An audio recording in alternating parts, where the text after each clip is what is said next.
Philippe Van den Bulck, vous nous parlez du changement en commençant par affirmer qu'il y a deux types d'entreprises. Il y a deux types d'entreprises en effet.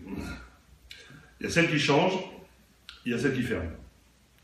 À vous de choisir à laquelle vous avez envie d'appartenir. Il y a certes une violence par la fermeture des usines. Il y a aussi une certaine forme de violence dans la façon dont on conduit le changement. Et ça concerne l'ensemble de la ligne managériale. D'ailleurs, balayons tout de suite une idée reçue, celle de la résistance au changement. Les gens ne résistent pas au changement. Les gens résistent à la façon dont il est introduit. Et ceci interpelle en profondeur la manière dont le changement est conduit, partagé, accompagné, compris. Plantons le décor. Dans son rapport annuel, ce que IBM appelle le Global Survey, qui interviewe les 1000 premiers dirigeants dans le monde, en janvier 2013, IBM nous dit « La première compétence d'une organisation est celle du changement ». Pointons deux choses sur cette affirmation. La première chose, c'est que on parle de compétences liées à une organisation. Normalement, une organisation, c'est le produit de quelque chose.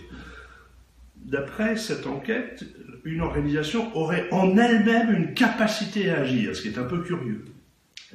Et deuxième remarque, on fait cohabiter le mot organisation avec le mot changement. Alors que dans vos esprits, lorsqu'on parle d'organisation, on parle de choses qui sont plutôt stabilisées, qui sont établies, voire même un tout petit peu rigidifiées.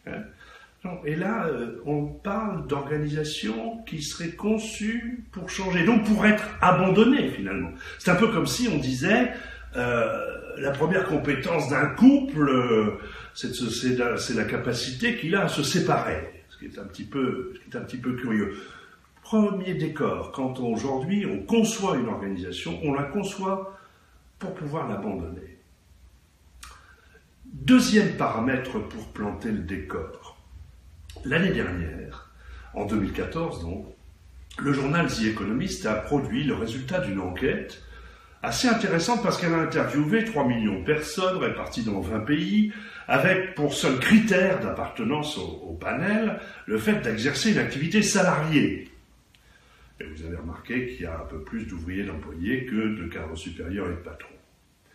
Cette enquête est extrêmement intéressante, même si elle est apparemment simple. Extrêmement simple, mais pas simpliste.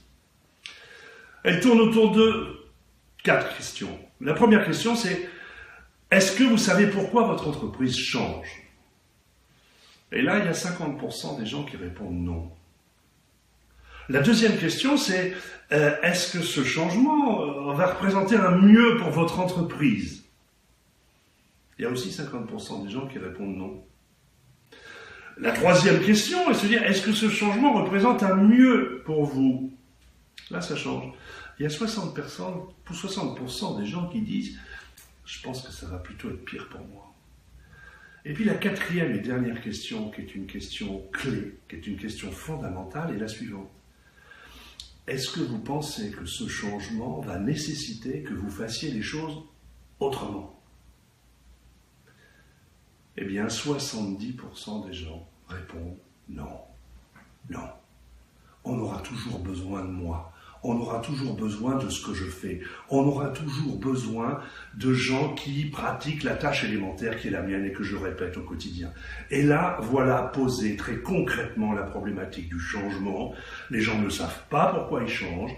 Les gens pensent que ça ne va pas être mieux ni pour leur entreprise ni pour eux, mais surtout, ils n'imaginent pas que eux aussi vont devoir faire les choses autrement. Dès lors, la problématique du management du changement, c'est de faire en sorte de préparer les mentalités à se faire.